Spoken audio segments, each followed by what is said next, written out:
Class में हमने group theory की ग्रुप के जो एग्जाम्पल थे वो मोस्ट इम्पोर्टेंट एग्जाम्पल अपन ने सॉल्व कर चुके हैं, जो हमने समझ लिए। आज हम जो बात करने वाले हैं वो ग्रुप की जो एक्सरसाइज फर्स्ट है, उस एक्सरसाइज फर्स्ट पे हम चर्चा करेंगे, जिसमें हम देखेंगे जो जो इम्पोर्टेंट क्वेश्चंस हैं उन पे हम चर्चा करने वाले हैं। जिसमें हम सबसे पहले देखेंगे कि अपना जो इम्पोर्टेंट क्वेश्चन है वह है 19 का क्वेश्चन है अपना, क्वेश्चन नंबर 19 देखेंगे। तो क्वेश्चन नंबर 19 क्या कहता है कि सिद्ध कीजिए कि धनात्मक परिमेय संख्याओं का समुच्चय। तो धनात्मक परिमेय संख्याओं का समुच्चय क्या होता है सबसे पहले, तो यानी कि अपने पास में जो परिमेय संख्याएं थी उसमें ओनली क्या हो, धनात्मक संख्याएं हो। यानी कि उसको हम किससे डिनोट करेंगे, अपन पूरी परिमेय संख्या को तो किससे डिनोट करते हैं, क्यू से, और धनात्मक को कह दे तो क्यू प्लस से, और ऋणात्मक परिमेय संख्या कह दे तो क्यू माइनस से हम इसको डिनोट करते हैं। ठीक है, तो ये अपने पास में क्या हो गई कि धनात्मक परिमेय संख्याओं का समुच्चय अपने पास में क्या है, क्यू प्लस है, और संक्रिया क्या दी गई है अपने को, स्टार। स्टार अपने को क्या दी गई है, एक संक्रिया दी गई है। तो उसके लिए बताया गया है कि बताओ कि क्यू प्लस इस संक्रिया स्टार के लिए एक ग्रुप, एक आबेली ग्रुप है। क्या है, एक आबेली ग्रुप है, आबेली ग्रुप है। तो हमें बताना है कि Q प्लस इस एक संक्रिया स्टार के लिए एक आबेली ग्रुप है। यदि आपको क्या दिया गया हो, जहां आपको एक प्रॉपर्टी दी गई है कि A star B is equal to AB by 2 for AB is belongs to Q plus. ठीक है, ये आपको दिया गया। अब देखते हैं अपन क्वेश्चन समझो। अब क्वेश्चन में क्या दिया कि Q प्लस आपके पास में एक धनात्मक परिमेय संख्या है और स्टार आपके पास में एक संक्रिया है, तब Q प्लस और स्टार है वो एक आबेली ग्रुप होगा यदि ये आपको क्या दिया गया है कि Q प्लस के कोई भी दो एलिमेंट लेते हैं, Q प्लस के सभी दो एलिमेंट के लिए यदि ऑपरेशन लगाते हैं तो अपने पास में क्या आता है, AB बाई 2 आता है। अब ये प्रॉपर्टी लगा करके अपने को प्रूफ करना है कि ये आबेली ग्रुप है। तो सबसे पहले आप देखोगे कि आबेली ग्रुप के लिए आपको कितनी प्रॉपर्टी सेटिस्फाई करनी पड़ेगी, 5। कौन कौन सी, सबसे पहले क्लोजर प्रॉपर्टी यानी कि समवर्ती गुणधर्म, दूसरी साचार्य, तीसरी तत्समक अवयव, और चौथी प्रतिलोम, और पांचवी क्रम विनिमय। यदि क्रम विनिमय कर देते हैं तब क्या हो जाता है, आबेली। और यदि हम प्रतिलोम अवयव तक की यदि बात करें तो क्या कहलाएगा, ग्रुप। क्या कहलाएगा, ग्रुप। और यदि उसके साथ में क्रम विनिमय भी हो तो वो क्या कहलाता है, आबेली ग्रुप। ठीक है, अब अपन बात करते हैं सबसे पहली प्रॉपर्टी क्लोजर।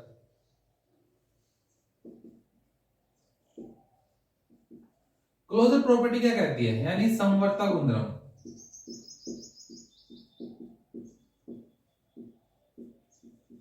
तो समवर्ती गुणधर्म में हम क्या करते हैं, समवर्ती गुणधर्म क्या कहता है कि कोई भी अपने पास में जो सेट दिया गया है उस सेट के प्रत्येक दो एलिमेंट के लिए, यदि हम उस सेट के प्रत्येक दो एलिमेंट को लेते हैं और जिस ऑपरेशन यानी जो संक्रिया दी गई है उस संक्रिया के साथ में वो लगाते हैं, तब अपने पास में जो भी एलिमेंट आता है वो उसी सेट का आना चाहिए। यानी कि अपन for all AB is belongs to Q plus, अपने पास में सेट क्या दिया गया है, Q प्लस। Q प्लस यानी कि धनात्मक परिमेय संख्या है, उसके अपन क्या लेंगे, कोई भी दो एलिमेंट लेंगे।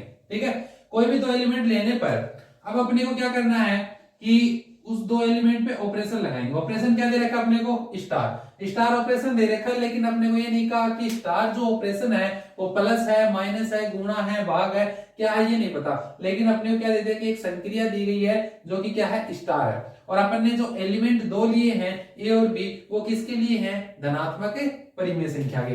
यानी कि अपन इस पे ऑपरेशन लगाएंगे ए स्टार बी, तब अपने पास में इस प्रॉपर्टी के अनुसार क्या प्राप्त होगा, AB बाई 2। अपने को क्या प्राप्त हुआ, AB बाई 2। अब मुझे बताओ कि आपके पास में धनात्मक परिमेय संख्या है तो ये A भी धनात्मक होगा, B भी धनात्मक होगा। अब A और B को धनात्मक है तब आपके पास में प्रॉपर्टी क्या आई, A और B को दोनों को मल्टीप्लाई करके उससे 2 से डिवाइड, तो यानी ये भी धनात्मक ये भी धनात्मक, दोनों को धनात्मक को मल्टीप्लाई करेंगे तो मल्टीप्लाई करने पर क्या आएगा, धनात्मक संख्या, यानी कि अपने को पता चल गया कि धनात्मक संख्या आएगी, और अपॉन में क्या आ गया, 2 आ गया। अब देखो फॉर एग्जांपल मैं एक साइड में बताता हूं आपको कि जैसे मैंने एक 2 लिया और एक 3 लिया, इन दोनों पे मैंने ऑपरेशन लगाया, इन दोनों पे ऑपरेशन लगाया तो अपने पास में क्या आएगा, 2 इंटू 3/2 यानी कितना आ जाएगा, 6/2 यानी कितना आ गया, 3। अब क्या ये 3 जो है वो एक परिमेय संख्या नहीं है क्या, परिमेय संख्या। इसी प्रकार यदि मैं दूसरा लेता कि ऐसे जैसे कि 3 into 5 is equal to 3 into 5/2 आता, तो क्या था, 15/2। क्या 15/2 क्या एक परिमेय संख्या नहीं है क्या, है। यानी कि अपने पास में यदि ये धनात्मक परिमेय संख्या है, यदि क्या है, धनात्मक परिमेय संख्या, ये भी धनात्मक ये भी धनात्मक, तो दोनों को मल्टीप्लाई करने पर भी क्या आएगा, धनात्मक। यदि यहाँ पे क्या होता, ऋणात्मक लेते तो ऋणात्मक में ये वैल्यू सेटिस्फाई नहीं करता। क्यों, क्योंकि देखो ये ऋणात्मक और ये धनात्मक होता तो ये ऋणात्मक हो जाता, जो कि इसमें बिलोंग है। लेकिन इसमें देखो कि Q प्लस दे रखा है तो ओनली अपने को क्या लेनी है, धनात्मक ही लेनी है, क्योंकि उसमें क्या होंगी, ओनली धनात्मक ही वैल्यू होंगी। तो इसलिए हम क्या कहेंगे कि ये धनात्मक ये भी धनात्मक, तो इन दोनों का मल्टीप्लाई करने पर भी क्या आएगा अपने को, धनात्मक वैल्यू। और P बटा Q की फॉर्म में है तो यानी कि वो परिमेय संख्या तो है ही, और धनात्मक प्राप्त हो रही है तो यानी कि वो क्या हो गई, धनात्मक परिमेय संख्या। तो यानी कि AB/2 भी किसमें बिलोंग करेगा, Q प्लस में। किसमें करेगा, Q प्लस में। तो यानी हम कह सकते हैं कि यदि हम कोई भी धनात्मक परिमेय संख्या है, उस धनात्मक परिमेय संख्या से हम कोई भी 2 एलिमेंट लेते हैं, उन 2 एलिमेंट पे यदि हम कोई भी ये संक्रिया लगाते हैं तो जो भी वैल्यू आएगी वो किसकी आएगी, धनात्मक परिमेय संख्या की ही वैल्यू हमें प्राप्त होगी। तो यानी कि हम कह सकते हैं कि Q प्लस स्टार क्या है, एक समवर्तक गुणधर्म का पालन करता है। ठीक है, बात समझ में आ गई, पहली प्रॉपर्टी सेटिस्फाई हो गई, क्लियर। अब देखते हैं सेकंड प्रॉपर्टी। सेकंड क्या होती है, एसोसिएटिव। एसोसिएटिव में यानी कि साचार्य, तो साचार्य में देखें तो साचार्य में क्या होता है, साचार्य में हम उस सेट के, जो सेट दिया गया होता है उस सेट के 3 एलिमेंट लेते हैं और उस 3 एलिमेंट के लिए हम उस संक्रिया के साथ में ऑपरेशन कराते हैं। तो यानी देखो कि हम मैं ले देता हूं कि फॉर ऑल ABC, 3 एलिमेंट लिए कि for all ABC belongs to Q plus, यानी कि Q प्लस के प्रत्येक 3 एलिमेंट के लिए, Q प्लस के प्रत्येक 3 एलिमेंट के लिए यदि A star B star C is equal to, अब मैं इसको सोल्व करूंगा, A star B star C, पहले ब्रैकेट को सोल्व करेंगे, ब्रैकेट को सोल्व करेंगे तो B स्टार C, यानी कोई भी 2 एलिमेंट पे ये स्टार लगाया तो उन दोनों को मल्टीप्लाई करके क्या करना है, डिवाइड। तो यानी आपके पास में क्या आ जाएगा, A स्टार BC/2, क्या आ गया, A स्टार BC/2 आ गया। अब इसको सोल्व करेंगे तो क्या आएगा कि A स्टार एक एलिमेंट ही होगा BC/2, तो इन दोनों को मल्टीप्लाई करेंगे तो क्या आएगा, ABC/4। 4 क्यों आया, क्यों पहले से 2 है, और अपॉन में दोबारा करेंगे तो दोबारा से 2 और आएगा, तो 2 इंटू 2 कितना हो गया, 4। बात क्लियर हो गई। तो यानी कि A star B star C is equal to आपके पास में क्या आया, ABC/4। अब इसी को मैं इस प्रकार से लिख सकता हूं क्या, AB/2 इंटू C/2, ऐसे लिख सकता हूं क्या। अब देखो कि AB/2 इंटू C/2, तो इसको देखो ब्रैकेट में है तो इसको मैं क्या लिख सकता हूं, AB/2 A स्टार B लिख सकता हूं। तो यानी ये तो क्या हो गया, A स्टार B और इंटू C/2 है तो यानी इसको क्या लिख सकता हूं, स्टार C। तो ये किसके बराबर हो गया कि A star B star C जो है वो A star B star C के बराबर आ गया। तो यानी कि ये क्या हो गया कि साचार्य गुणधर्म का भी पालन करता है, यानी कि Q प्लस जो है वो स्टार संक्रिया के लिए एक साचार्य गुणधर्म का भी पालन करता है। बात क्लियर हो गई। तीसरी बात क्या होती है, पर तत्समक अवयव। तत्समक अवयव का अस्तित्व, तो तत्समक अवयव ज्ञात करें कि इसमें तत्समक अवयव विद्यमान है कि नहीं है प्रत्येक एलिमेंट का। तो तत्समक अवयव के लिए अपन क्या करते हैं, फॉर ऑल x, अपन एक x देखेंगे कि एक x है जो किसमें बिलोंग कर रहा है, Q प्लस में कर रहा है। जो कि क्या है, एक तत्समक अवयव। माना लिखेंगे यहाँ पे सबसे पहले, माना for all x belongs to Q plus एक तत्समक अवयव।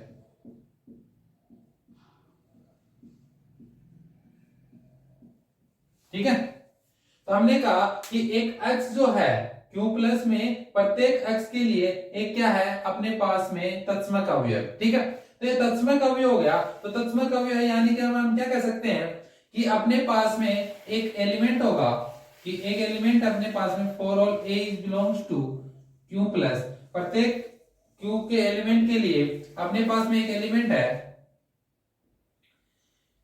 अपने पास में क्या है, एक एलिमेंट है। तो इसमें हम क्या कहेंगे कि a star x is equal to, अब आप मुझे बताओ कि मैंने तत्समक अवयव जब कहा था आपको कि जब कोई भी तत्समक अवयव को किसी भी एलिमेंट के साथ में हम ऑपरेशन कराते हैं तो अपने पास में क्या आता है, वही एलिमेंट प्राप्त होता है, यही कहा था। तो यानी कि अपने पास में क्या होगा कि जब a को तत्समक अवयव के साथ में ऑपरेशन कराएंगे तो यानी अपने पास में क्या प्राप्त होगा, a होगा। और यदि तत्समक अवयव को किसी एलिमेंट से ऑपरेशन कराने पर हमें क्या एलिमेंट प्राप्त होगा, वही एलिमेंट यानी ए ही प्राप्त होगा। बात क्लियर हो गई। अब देखो, अब अपन इस पे प्रॉपर्टी लगाएंगे, A star B is equal to A B by two, यानी A star x is equal to क्या जाएगा, A x by two is equal to क्या आ गया, ए। अब देखो ए से ए कैंसिल हो जाएगा तो एक्स इज इक्वल टू क्या आ जाएगा, then x is equal to two, x is equal to क्या आ गया, 2 आ गया।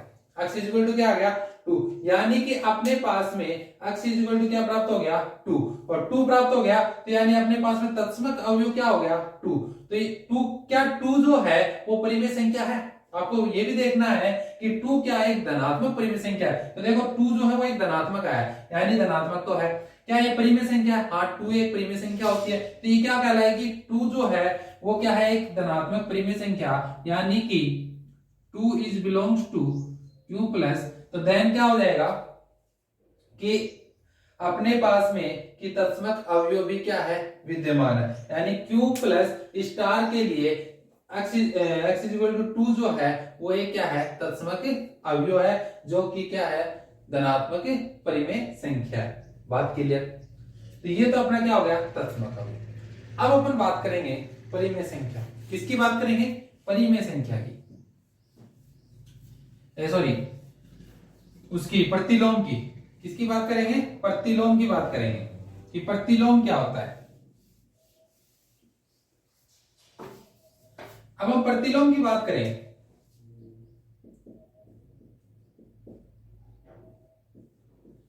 प्रतिलोम यानी इनवर्स की बात करें तो इनवर्स में क्या होता है कि मैं कह देता हूं कि अपने पास में एक P है, P is belongs to Q plus, एक P is belongs to Q plus जो है वो Q प्लस का अवयव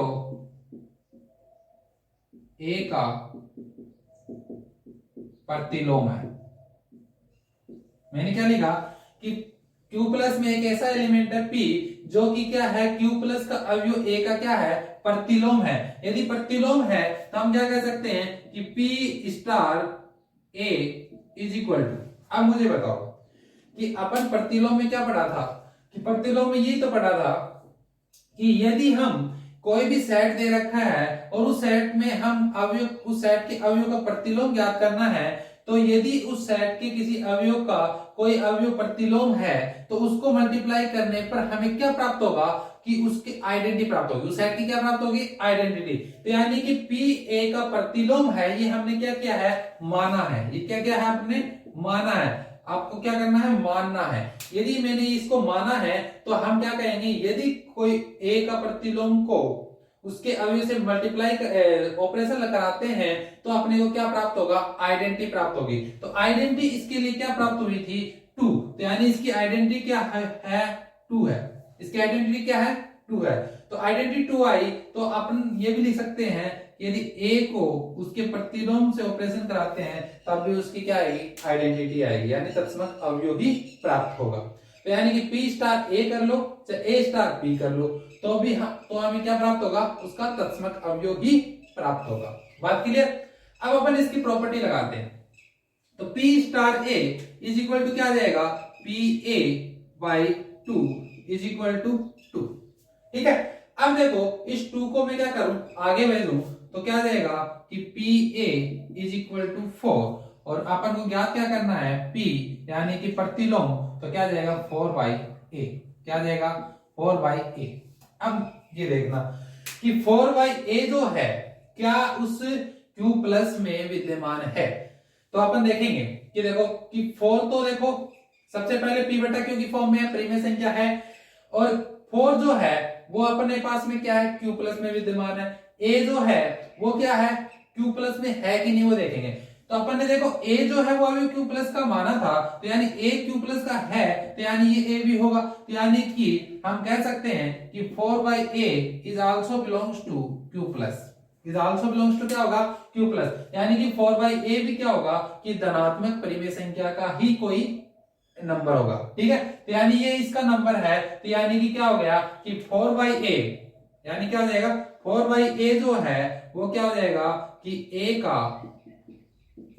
प्रतिलोम अवयव है। किसका प्रतिलोम अवयव है, A का प्रतिलोम अवयव है, यानी 4 by A जो है वो A का क्या हो जाएगा, प्रतिलोम अवयव हो जाएगा। बात क्लियर, यानी कि इसमें प्रतिलोम अवयव विद्यमान है। अब प्रतिलोम के बाद यदि आप प्रतिलोम तक सेटिस्फाई कर जाता है कोई सेट किसी ऑपरेशन के लिए, यानी किसी संक्रिया के लिए, यानी Q प्लस इस संक्रिया स्टार के लिए क्लोजर भी है, एसोसिएटिव भी है, आइडेंटिटी भी है, इनवर्स भी है, यानी ये चारों प्रॉपर्टी सेटिस्फाई कर जाता है, तब हम यहाँ पे क्या लिख सकते हैं कि Q प्लस स्टार एक ग्रुप है। क्या है, एक ग्रुप है। अब अपने को ज्ञात क्या करना था, आबेली ग्रुप। क्या ज्ञात करना था, आबेली ग्रुप ज्ञात करना था। आबेली ग्रुप के लिए अपने को एक प्रॉपर्टी और सेटिस्फाई करनी होती है, जो कि क्या होती है, क्रम विनिमय, जो कि क्या होती है, क्रम विनिमय। अब क्रम विनिमय की हम बात करें तो क्रम विनिमय में क्या होता है कि उस सेट के हम कोई भी दो एलिमेंट लेते हैं और वो दो एलिमेंट पे यदि हम ऑपरेशन लगाते हैं तो उसका A स्टार B करे या B स्टार A करे, तब अपने पास में वो दोनों आपस में क्या आने चाहिए, इक्वल आने चाहिए। यानी कि for all AB is belongs to Q plus, मैंने Q प्लस के कोई भी दो एलिमेंट ले लिया, मतलब प्रत्येक दो एलिमेंट के लिए, Q प्लस के प्रत्येक दो एलिमेंट के लिए A star B is equal to क्या होता है, AB by 2। A star B is equal to क्या होता है, AB बाई 2। अब अपन इसको मैं ऐसे भी लिख सकता हूं क्या, BA बाई 2। AB और BA दोनों आपस में इक्वल होते हैं, यानी कि 3 इंटू 5 कर दो चाहे 5 इंटू 3 कर दो, दोनों आपस में इक्वल ही होते हैं। तो यानी कि AB बाई 2 या फिर BA बाई 2 कर दो तो दोनों इक्वल होते हैं, और BA बाई 2 को अपन क्या लिख सकते हैं, B स्टार A। क्या लिख सकते हैं, B स्टार। यानी अपने पास में क्या आ गया कि A star B is equal to B star A। बात क्लियर हो गई। तो यानी हमने क्या प्राप्त हुआ कि A star B is equal to B star A। तो यानी कि A स्टार B करो चाहे B स्टार A करो, दोनों आपस में क्या आते हैं, इक्वल आते हैं। तो यानी कि ये क्या हो जाता है, क्रम विनिमय गुणधर्म का भी पालन करता है। अब अपन कहेंगे कि ये क्या होता है, समवर्ती गुणधर्म का भी पालन करता है, साचार्य का भी करता है, तत्समक अवयव विद्यमान है, प्रतिलोम अवयव विद्यमान है, और क्रम विनिमय गुणधर्म का भी पालन करता है। अतः हम कहेंगे कि अतः Q प्लस स्टार एक आबेली ग्रुप है। कौन सा ग्रुप है, आबेली ग्रुप है। बात क्लियर हो गई। तो जब भी आपको कोई क्वेश्चन दे और उसमें ग्रुप पूछे, तो ग्रुप पूछे तब तो आपको क्या बताना है, उसमें चार प्रॉपर्टी सेटिस्फाई करनी है। एक तो क्लोजर प्रॉपर्टी, एसोसिएटिव, आइडेंटिटी और इनवर्स। यदि आपको साथ में आबेली ग्रुप भी पूछ ले तो उसमें क्या करना होगा, आपको उसमें आपको एक क्रम विनिमय गुणधर्म का भी सेटिस्फाई करके देखना होगा कि क्रम विनिमय गुणधर्म है कि नहीं है। यदि है तब तो वो आबेली है, नहीं है तो वो अनाबेली ग्रुप है। बात क्लियर हो गई। तो ये था अपना क्वेश्चन नंबर 19 यानी 19 नंबर का क्वेश्चन। ठीक है, ये अपना कंप्लीट होता है। ठीक।